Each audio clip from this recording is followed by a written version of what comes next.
Once one of America's top Republicans, Lawrence King is serving a 15-year prison sentence for a multi-million-dollar fraud. But financial crime is only half the story. This is the true story of Lawrence King. It is the story of a cancer at the heart of America and of its continuing cover-up at the highest level. One man is attempting to uncover the full story. John DeCamp is among the most highly decorated Vietnam veterans. A former Republican state senator in Lincoln, Nebraska, he is now a lawyer fighting the legacy of Lawrence King's abuse of power. It's a web of intrigue that starts at our Holy of Holies, Boys Town, Nebraska, one of the most respected institutions in the United States, and spreads out like a spider web to Washington, D.C., right up to the steps of the nation's capital, the steps of the White House. Involves some of the most respected and powerful and richest businessmen in this United States of America. And the centerpiece of the entire web is the use of children for sex and drug dealing and drug couriers, the compromising of politicians, the compromising of businessmen, but worst of all, the corruption of key institutions of government that have the duty and responsibility to make sure these things never happen. For John DeCamp, the trail starts in a unique town just outside Omaha. World-famed Boys Town is in the news again. Made famous by an Oscar-winning film, Boys Town is America's favorite children's charity. It was founded in 1917 by a Catholic priest, Father Flanagan. Father Flanagan. The saddest spectacle in our social life is the neglected, unwanted, and unloved boy who has become a serious problem in our society. Boys Town was started to be a home for orphans. That was after World War I. And since then, society has changed and the problems of boys have changed. And so now it's a question of taking care of homeless, abandoned, neglected, abused boys, and now girls also. Boys Town has been granted the privileges of an incorporated town, a Catholic diocese, and a school district for 500 children. Boys Town has cash reserves of $500 million, but still raises up to $35 million annually, solicited from the public by begging letters and promotional videos. I'm Father Val Peter, the caretaker of Father Flanagan's Stream and the executive director of Boys Town. Does Boys Town really exist, people ask me? You bet it does. Located in the heartland of America, Boys Town youth have come from many backgrounds and locales. As they graduate, they shall seek new adventures and head for different places. But always, they shall carry with them the spirit of Boys Town. If you'd like to help Boys Town, send your tax-deductible gift to Father Val Peter, Boys Town, Nebraska, 68010.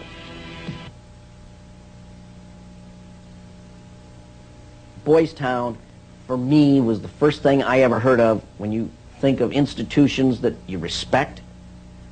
Believe it or not, I was there for a while when I was a young boy. When an institution like that gets contaminated, then you better, if you got any decency at all, do something about it, or at least get it cleared up. John de Camp lays the blame for the contamination of Boys Town on the one-time leader of the National Black Republican Council, Larry King. Larry King was the fastest rising black star in the entire Republican Party of the United States during all of the 1980s. And he was also one of the most evil individuals in this country in terms of being a dealer of children, in terms of being a thief, 40 million that they documented he stole, and in terms of using and compromising and corrupting one after another politicians. The base for his network was the Franklin Federal Credit Union, a people's bank in Omaha, Nebraska. Larry King was its general manager.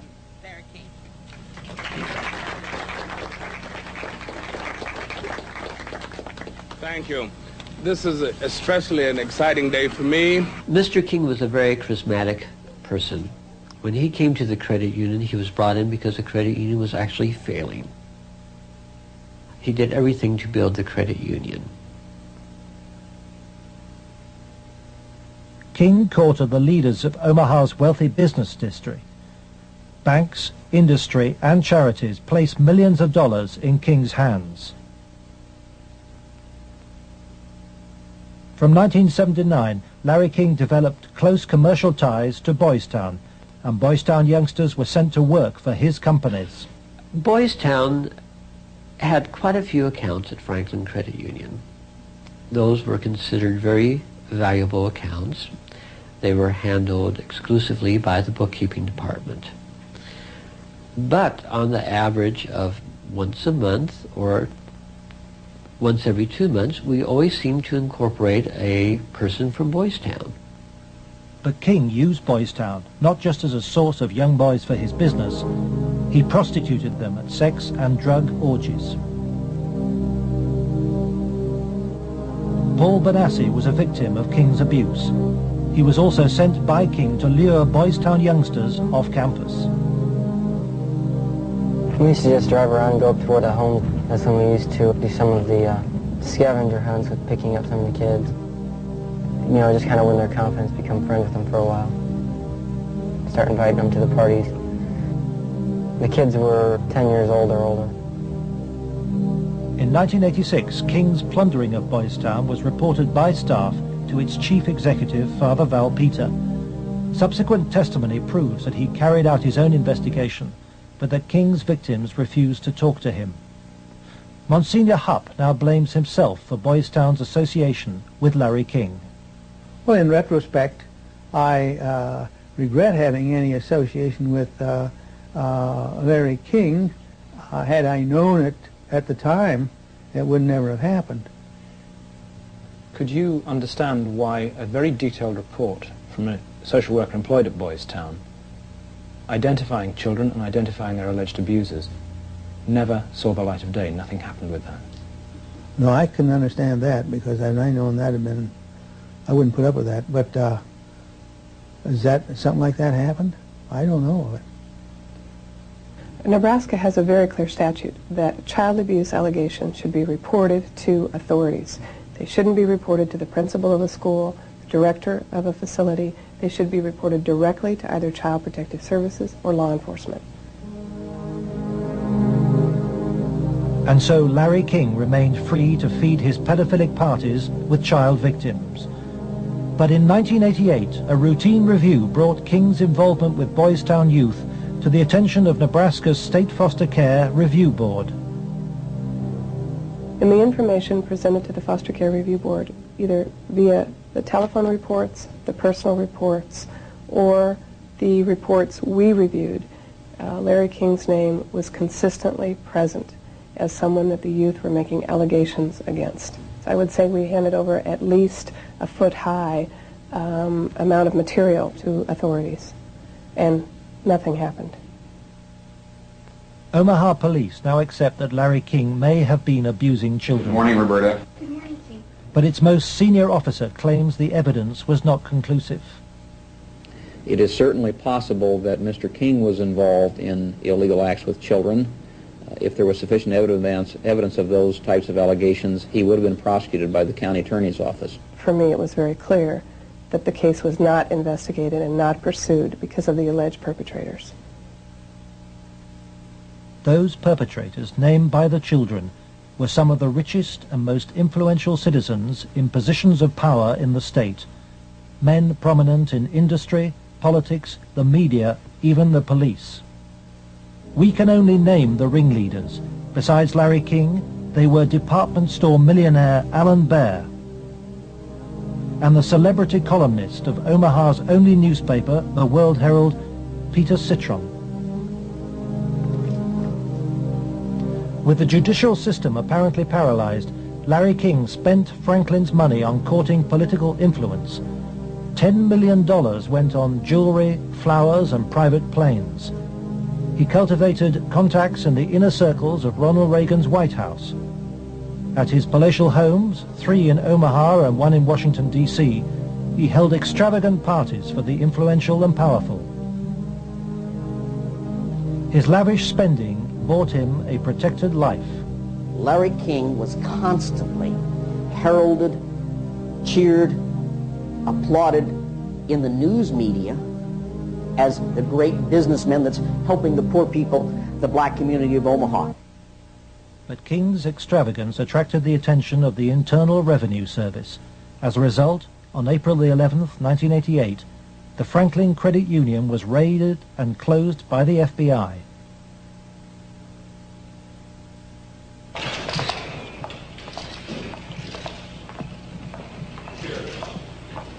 King was arrested, and the federal investigation showed he had stolen $40 million from Franklin.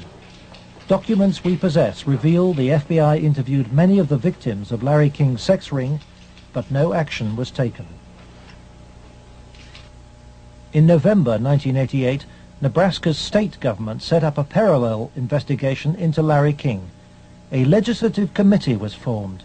Its chairman was the Republican head of Nebraska's Banking Committee, corn farmer and state senator Lawrence Schmidt. Immediately, anonymous threats began. I received a phone call on the floor of the legislature. The caller did not identify himself, but he said, "Lauren, you do not want to have an investigation of the Franklin Federal Credit Union." And I asked who I was speaking to, and they said, "That doesn't matter, but you shouldn't have that investigation." And I said, "Well, why not?" He said, "It will reach to the highest levels of the Republican Party, and we're both good Republicans." Undeterred, the committee began their investigations, and the money trail led quickly to the original allegations of child abuse. Carolyn Stitt was one of the first to testify. The night before we testified before the legislative committee, I did receive a phone call at home that said, "If you speak, you won't live to regret it." To protect the inquiry, Schmidt's committee hired special legal counsel and full-time professional investigators Gary Caradori and Karen Ormiston. I said, "We do not want you to bring to the committee rumors, innuendos, nothing that cannot be backed up with facts." I said, "Bring to the committee that which we can take to a prosecutor." The investigators found new victims of King's pedophile network, many on the streets of Omaha. The picture they built up was of a large ring of rich and powerful pedophiles, many named the same men as those involved with the Boys Town cases 3 years earlier. They were telling us about prominent people in Omaha and elsewhere that were abusing children at parties.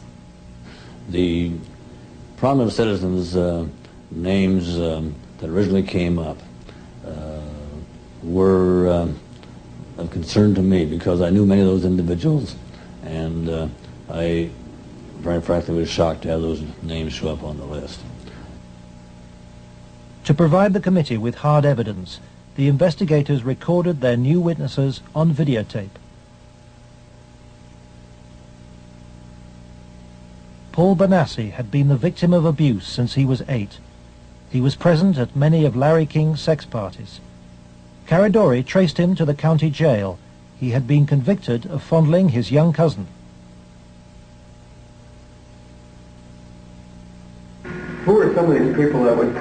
parties. Larry King, Peter Citron came once in a while.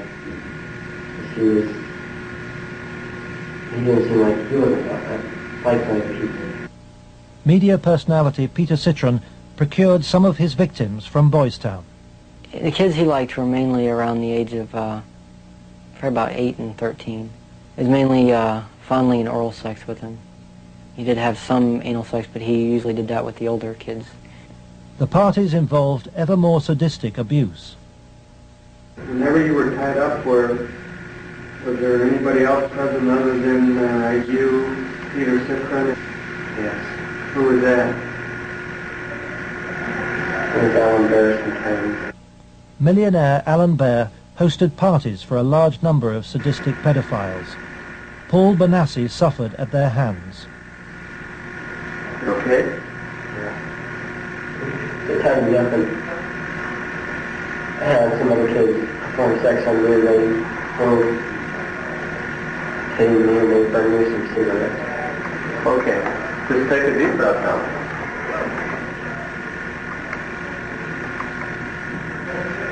And cross with Troy Bonner. Troy Bonner would tie you up? He was there.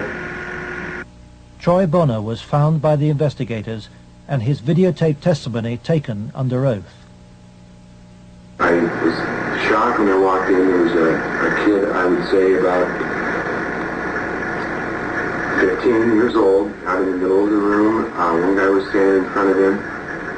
He was bent over, and the other guy was like reaching under him, playing with his nipples, while a guy whom Jeff told me was a police officer shoving beads up his rectum. The police officer was shoving beads up his rectum? Yes. Bonner named Alan Bear as the man who introduced him to the sex parties. Alan Bear was a sick fuck. Didn't care, wanted sex, nasty, I don't even know if you can call it sex.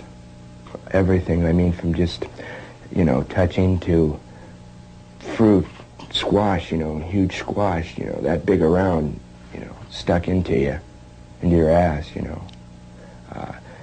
heat things, hot things, poked at you and stuck in you.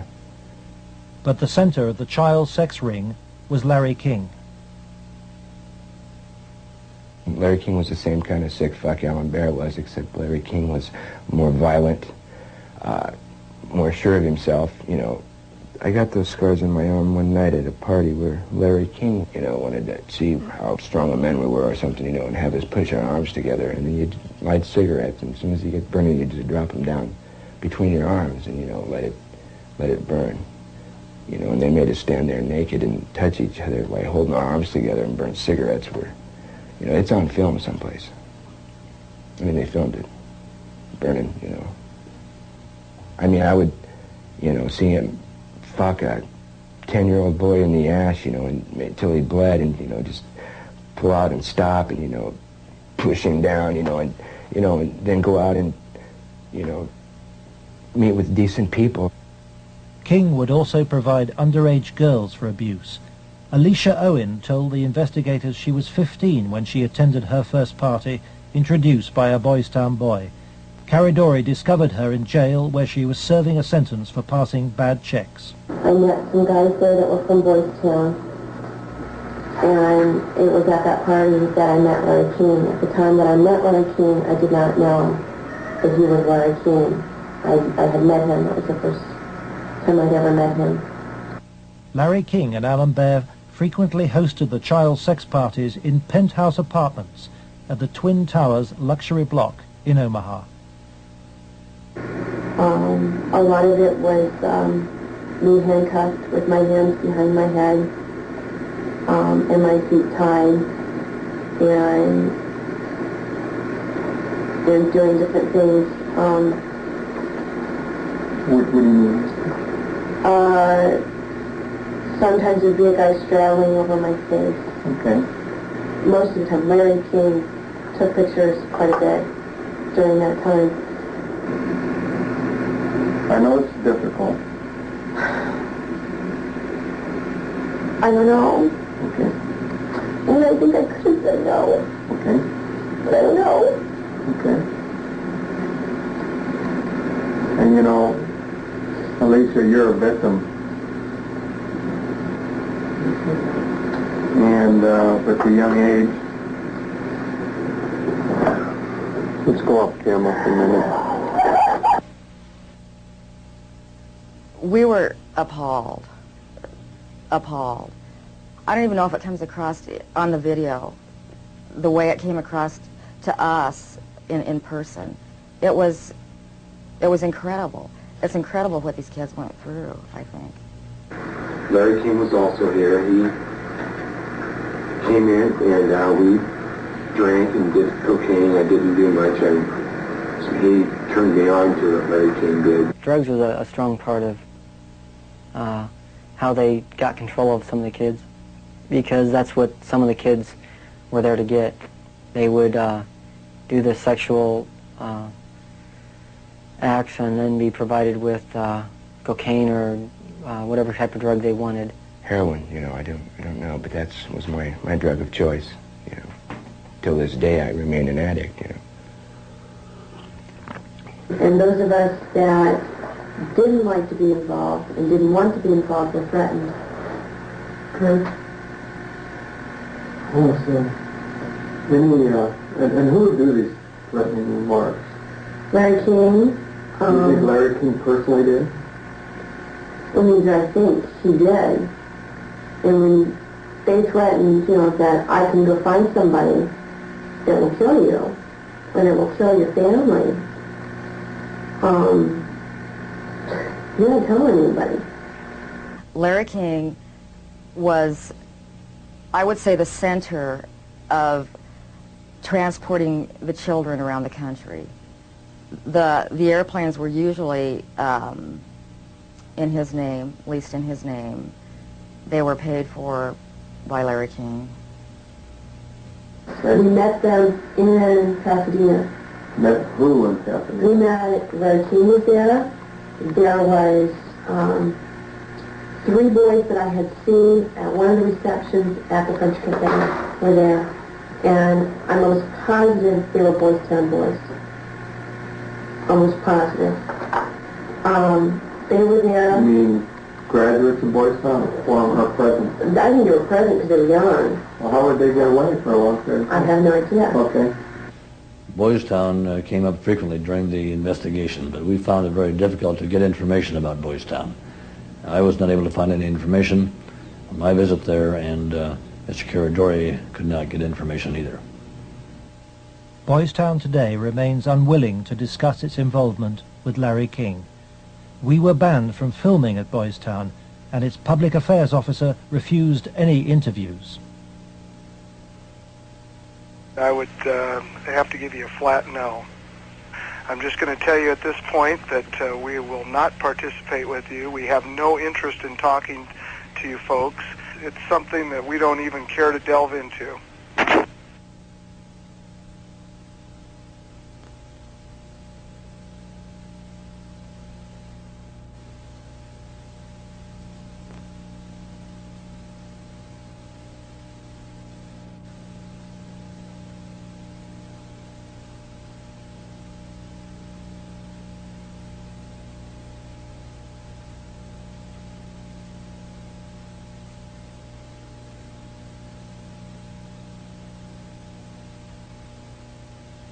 By the spring of 1990, the Nebraska State Committee was convinced by the evidence of an organized child abuse ring. Its chairman, Lawrence Schmidt, sought the advice of his lawyer, John DeCamp. On his advice, Schmidt turned over all the sworn evidence to the FBI. But immediately, the videotaped testimony was leaked to a hostile local media.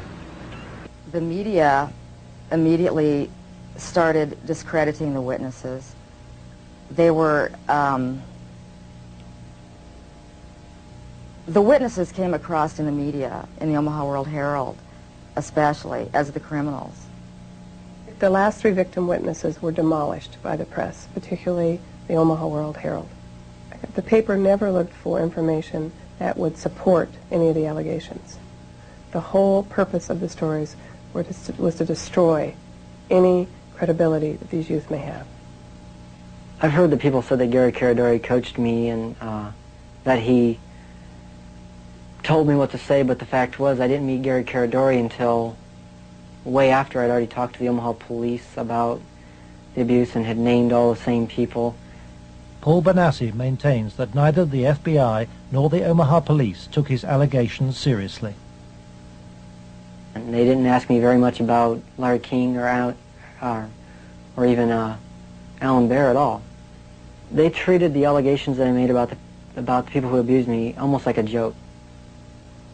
The stories were of such significance that the investigators first wanted to prove the accuracy of the stories. As they set about the investigation of the three, initially three and then a fourth person who were telling the stories, as the investigation developed, it became obvious to the investigators that the information was not accurate, that in fact it was an entire conspiracy of allegations, none of which had any truth to them. I was very disappointed with the way the FBI and law enforcement treated the victims. They, in fact, turned them into the offenders, so to speak. And instead of taking the evidence that was delivered to them by the victims and interrogating the persons whom the victims identified, they seemed to bear down and try to get the victims to change their story. It seemed to the investigators that the establishment of Omaha was closing ranks. Then Troy Bonner was brought in for questioning by the FBI. The FBI's attitude was, just no, these kind of things don't happen. From the first interview when I went, and realized they don't believe a fucking thing I'm saying, they were just appalled, but I realized what that look in their eye was back then. It was fear. It was fear of it, I had witnessed, firsthand things that would, destroy this city, people, a position, what I mean? It's not going to be believed, they said. It will not be believed. You will be found guilty of perjury, and they weren't telling me maybe. They were saying, there's no way. You go on with this story, you're going to jail. That was said to me direct. Troy Bonner agreed to withdraw his videotape testimony. The FBI used Troy in an attempt to persuade fellow witness Alicia Owen into abandoning her evidence about Larry King's nationwide network of powerful pedophiles. We have obtained the recording of the phone call made by the FBI on March the 9th, 1990. It is significant evidence for John DeCamp. This is Special Agent Michael F. Mott. Following will be a consensually recorded telephone call between Troy Bonner and Alicia Owen. Hello. Hi. Hey, what's going on? I'd like to ask you that. Talk to me. No, you talk to me. I don't understand why you're lying. Why are you lying? What are you talking about? That's what I'm asking you. You're calling me why I'm lying? Yeah. You can talk to this whole thing, Alicia. You're full of shit. Either tell me what's going on. You're full of shit. Hey, look. Who do you have listening on this line? I have nobody listening to me. I'm listening to you, and I'm hoping you'd give me some fucking answers. I'll be honest with you. I don't know what kind of game you're playing. I'm not trying to play a game. I'm not going to go to jail for you. And that's what's going to happen.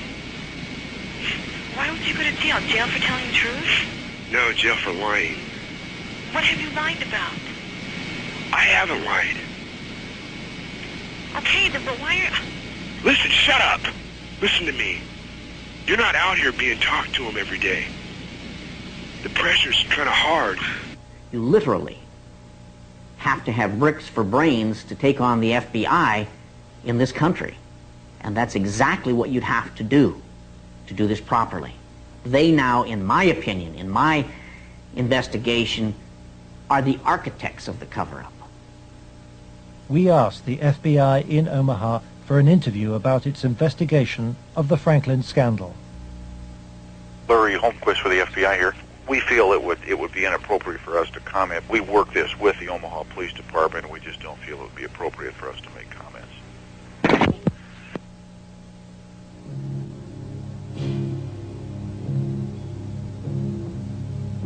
As the investigators sought out new witnesses, they found themselves under constant threat. Gary was threatened several times. His vehicles were tampered with. I would think whoever tampered with them, it was a scare tactic because it was so obvious that they were being tampered with. Gary it was one piece of evidence I know he got that he even said he got one step ahead of him this time. He told us about this book. It was like addresses, telephone numbers, names.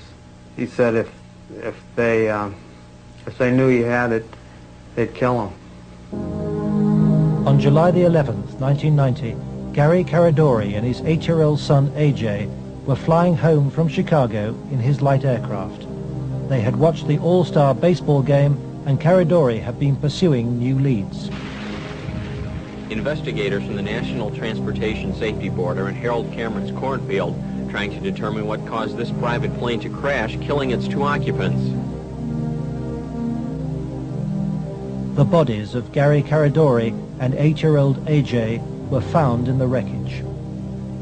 National Transportation Safety Board investigators say wreckage from the crash is apparently strewn over a 3/4 to 1 mile long stretch in this field. The fact that the wreckage is scattered over a large area certainly demonstrates that it did break up in flight.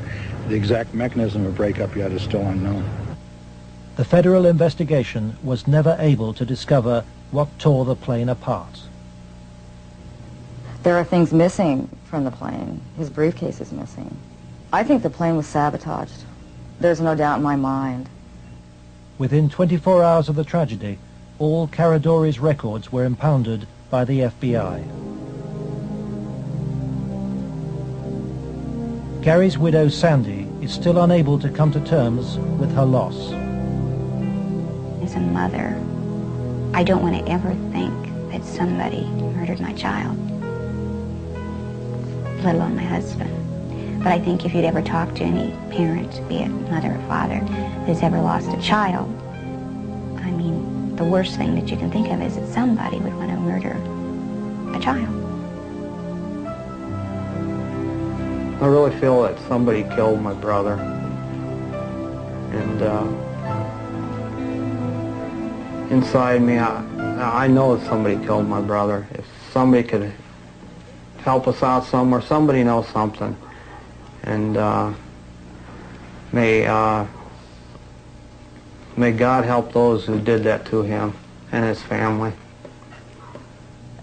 The effect of Gary's crash on the investigation, I think, in effect, put an end to anybody else coming forward.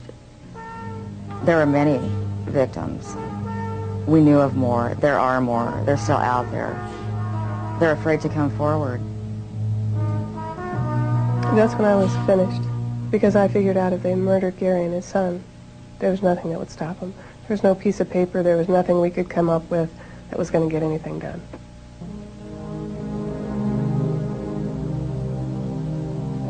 But Gary Caradori's death pricked Troy Bonner's conscience. He promised Sandy that he would tell Senator Schmidt's committee about the FBI's pressure which led him to lie.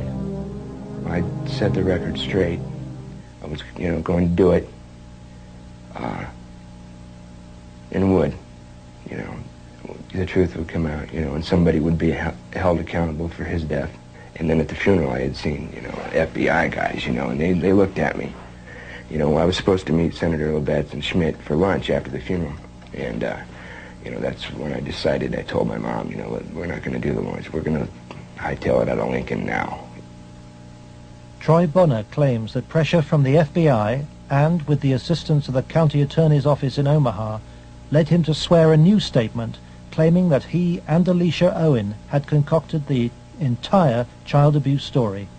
He told this story to the grand jury formed to bring any charges. On July the 23rd, 1990, the grand jury issued a bizarre and contradictory report. It indicted Larry King for fraud and embezzlement and ruled that he had paid young men for sex, but dismissed allegations about his sex ring. It indicted Alan Baer for the serious offense of pandering for sex, but rejected evidence linking him to King or to Citron, whom it noted had been convicted of separate child molestation charges. It accepted that Troy, Alicia, and Paul Bonassi had been abused, but not by the people they identified, and for refusing to withdraw her evidence, it charged Alicia Owen with perjury.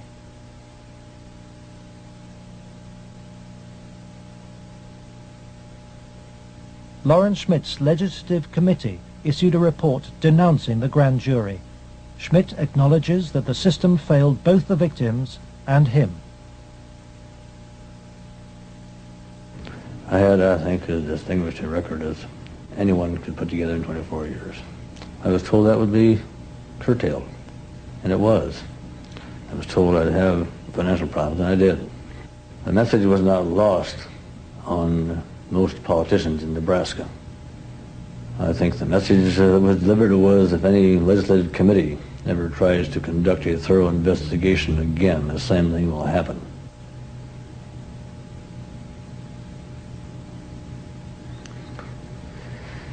It has shaken my faith in the institutions of government. I used to be a firm believer that the system would work, and that people who did things wrong would be punished. And we discovered victims who claimed to have been abused and who the grand jury acknowledged had been abused. But they did not try to find out who had abused those individuals. Instead, they convicted Alicia Owen of perjury. Indefensible from my point of view.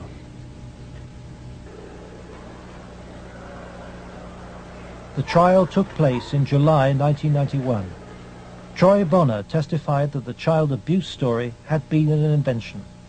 As a result, Alicia Owen was sentenced to between 9 and 25 years in prison.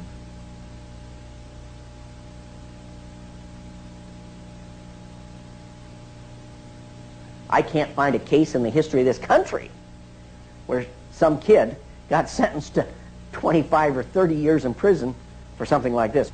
If you were going to pick a what I call a tell sign, something that says something fishy about the whole thing, it was in the sentencing itself.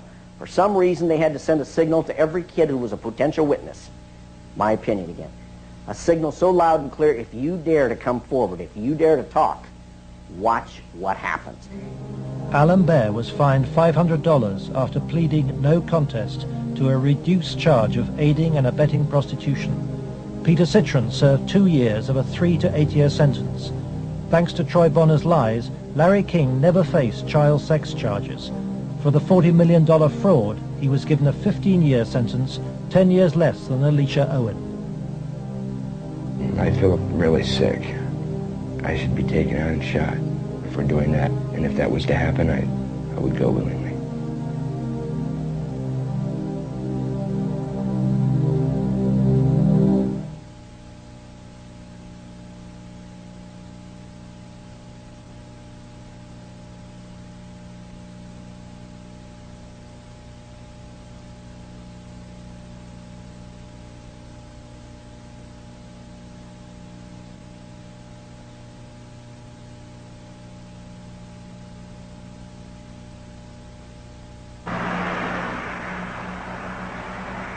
John DeCamp, former state senator and Vietnam veteran, is now the only man fighting to help Larry King's victims. He is the lawyer trying to overturn Alicia Owen's conviction and to expose the cover-up. I live in Nebraska. Hell, I was born here, raised here. I have 4 kids growing up here. Like it or not, it's my heritage, you know. Well, if it's a dirty cesspool that I got to live in or look back on that I left, that ain't good. The real cost, if I were going to say to my family, has been the fear and intimidation it's put in some of the kids. A couple of the kids are really, really frightened and really had some sleeping problems over it, you know, hear this or that. So that's been the real concern I've had. John has received anonymous threats and has turned for advice to his friend and one-time boss, former head of the CIA, William Colby. Old Bill Colby told me better than anything. The one thing the bad people can't afford is publicity, and knocking you off right now or doing something obvious to one of your kids would bring him more trouble than it's worth.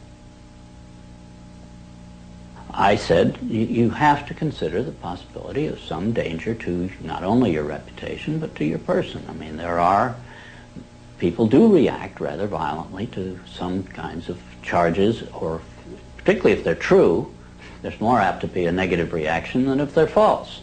If they're false charges, then they can be reacted to in a normal way, by a libel suit or whatever. But if there's truth in it, there can be a danger in that situation. We've seen that happen in other cases.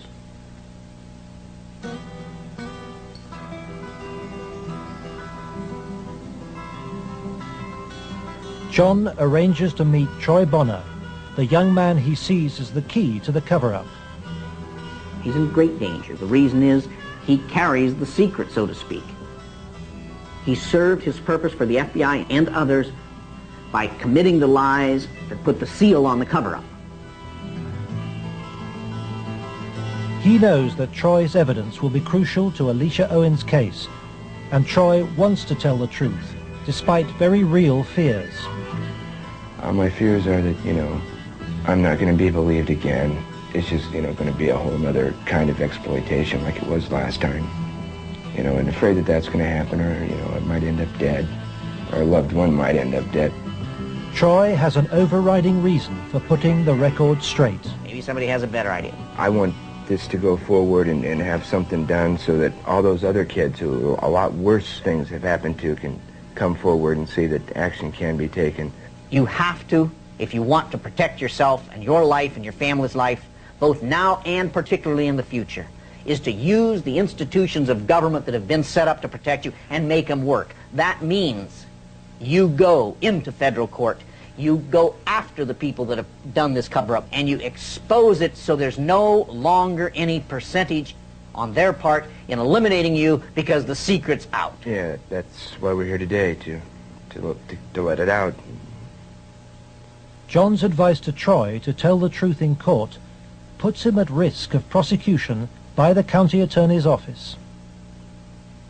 Potentially, they could decide to charge him with perjury, because now he is telling that they forced me to lie. I did lie at Alicia's trial. I did lie before the grand jury. I did it because the authorities were forcing me to do it, and I was scared for my family.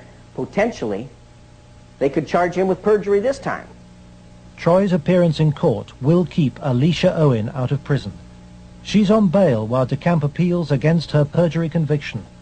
As her hearing approaches, vital new evidence emerges.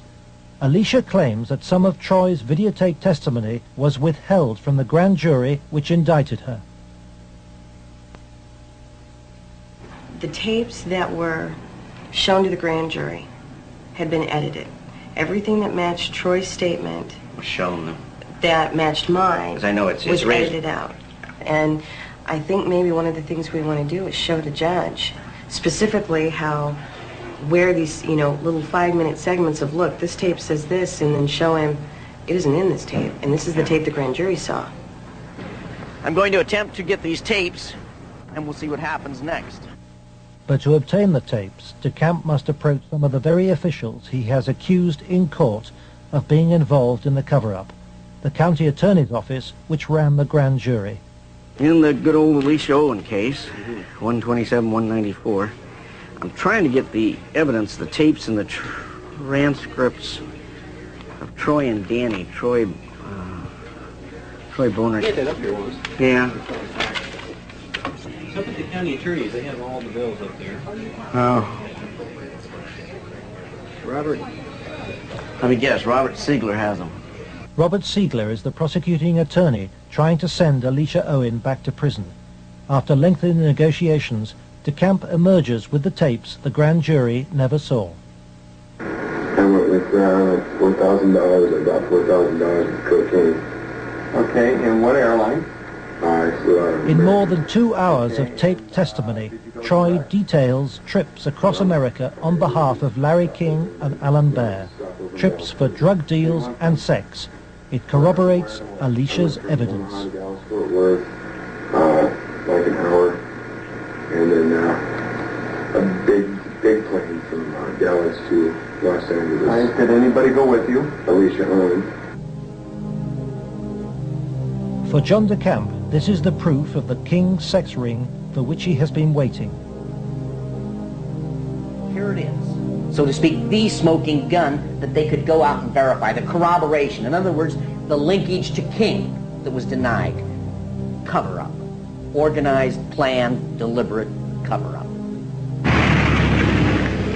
The courthouse, Wahoo, Nebraska. The hearing begins.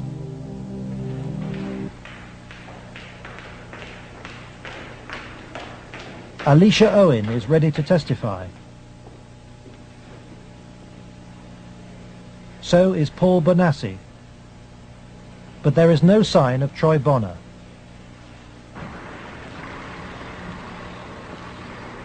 De Camp discovers that Robert Siegler has sent the young man a subpoena.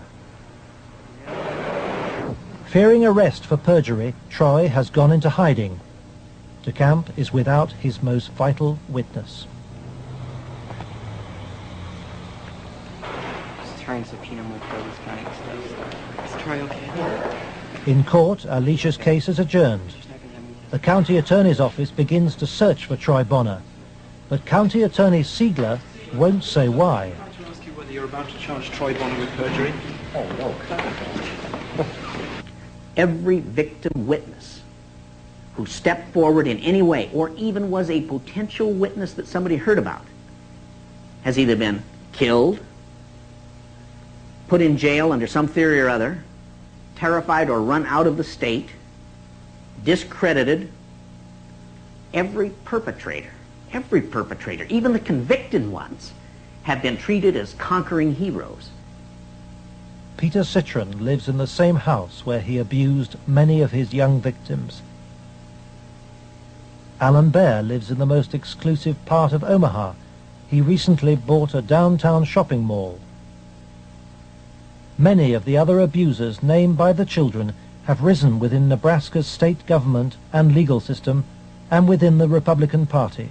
Obviously, the FBI was protecting something a lot more significant than a bunch of old pedophiles having improper relations with little boys. They were protecting something a lot more significant than a bunch of drug peddlers.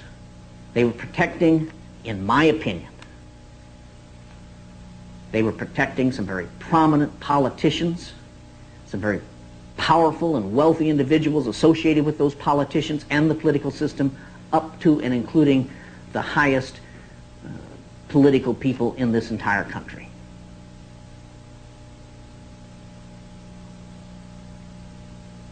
In search of the men who protected Larry King, John de Camp goes to Washington to investigate King's connections in the Republican Party and on Capitol Hill. Paul Bonassi provides him with the evidence that Larry King threw child sex parties here at his rented $5,000 a month Washington house. I was about 14, about 1981. At first it was about 3 or 4 times the first year. After that it was about once a month. Some of the parties, when they started off, were straight political type parties with no sex. And then when some of the men had left, some of the politicians had left, the ones that had planned on engaging in some type of sexual activity, that would come after the party. Some of the kids would be held downstairs in some of the rooms where if they acted up or if they started freaking out because of the drugs that they were on, they'd put them in a room that they couldn't get out of, and they would lock them in. What kind of drugs? Anything you wanted, cocaine, heroin, speedballs. You're telling me those speed. things were at these parties where you had Larry King and prominent politicians? Yes. Were they readily available to anybody at the party? At the after parties, they were readily available for anybody. Beforehand, they did it more upstairs than they did anywhere else, and it was kind of in the back rooms. Were any attempts ever made that you know of to expose this situation? As far as I know, nothing's ever been done, and most of the people that were in there had already been, I guess you could say, compromised. King's partner was Washington lobbyist Craig Spence. Spence took youngsters, including Bonassi, on private midnight tours of the White House. So you were in the White House then? Yes. And how did you gain access? Well, I came down with Larry King, but Craig Spence was the one that arranged the trip for us. And it was kind of a gift for our services that we were doing. How many times were you on this kind of a trip? I came to it on 2 times. 2 times. And were you used for sex on those occasions? Not until after we left. After you left the White House? Yeah. What time of night? It was usually around midnight.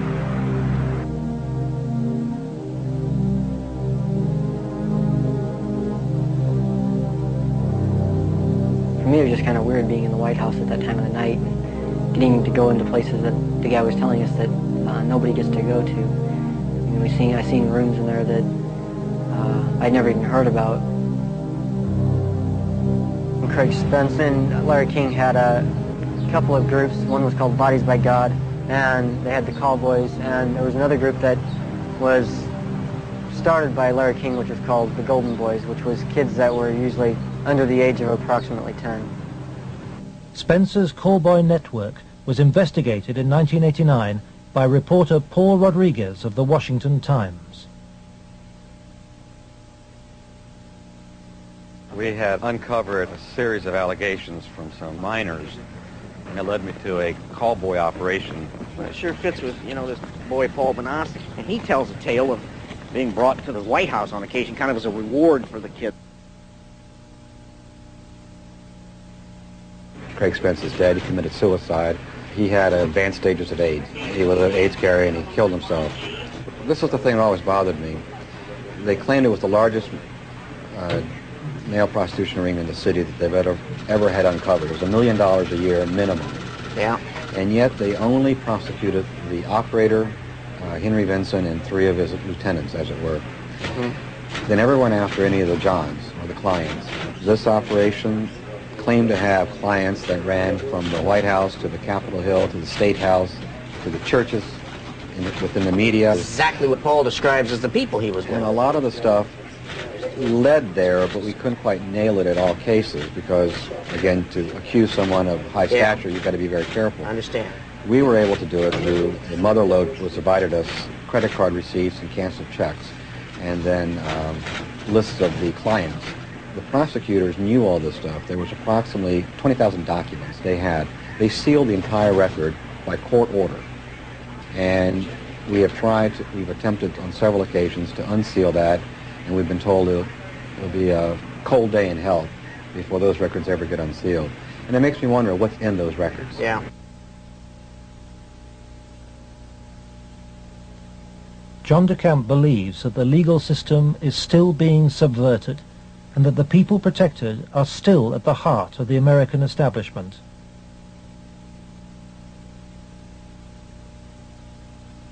He hopes that this program will expose a serious miscarriage of justice, but the opposition is formidable. It's beyond belief that arguably the most powerful person in the world, the President of the United States, in the form of Richard Nixon, could not prevent the investigation of Watergate, or that President Reagan could not prevent the investigation of Iran-Contra. And yet somehow this group of unnamed, unknown, anonymous individuals in Omaha, Nebraska have such power they can control and protect all of these people from being investigated. Those allegations are ridiculous. Well, first of all, Nixon did cover up Watergate. Number one. Bush did cover up Iran-Contra, at least officially. And Omaha has successfully covered up this situation. In each case, it was the press that exposed the problem. It wasn't institutions of government. They had been corrupted. They had been compromised. They were the ones doing the cover-up. The Attorney General is now involved. DeCamp's evidence has been passed by William Colby to a senior lawyer in the Justice Department. He did say that the Attorney General's office would be very sensitive to any charges of abuse of children, that this was a matter of considerable priority to the department, that this sort of thing not take place, and that they would assign an officer to look into the case. For John DeCamp, the story of Larry King's corrupt empire holds a dire warning for all America. If you can control about 3 or 4 key elements, you can totally own a state. You can make right wrong. You can make truth falsehood, falsehood truth. If you control the media, if you control the Justice Department, if you control the police, you own the system.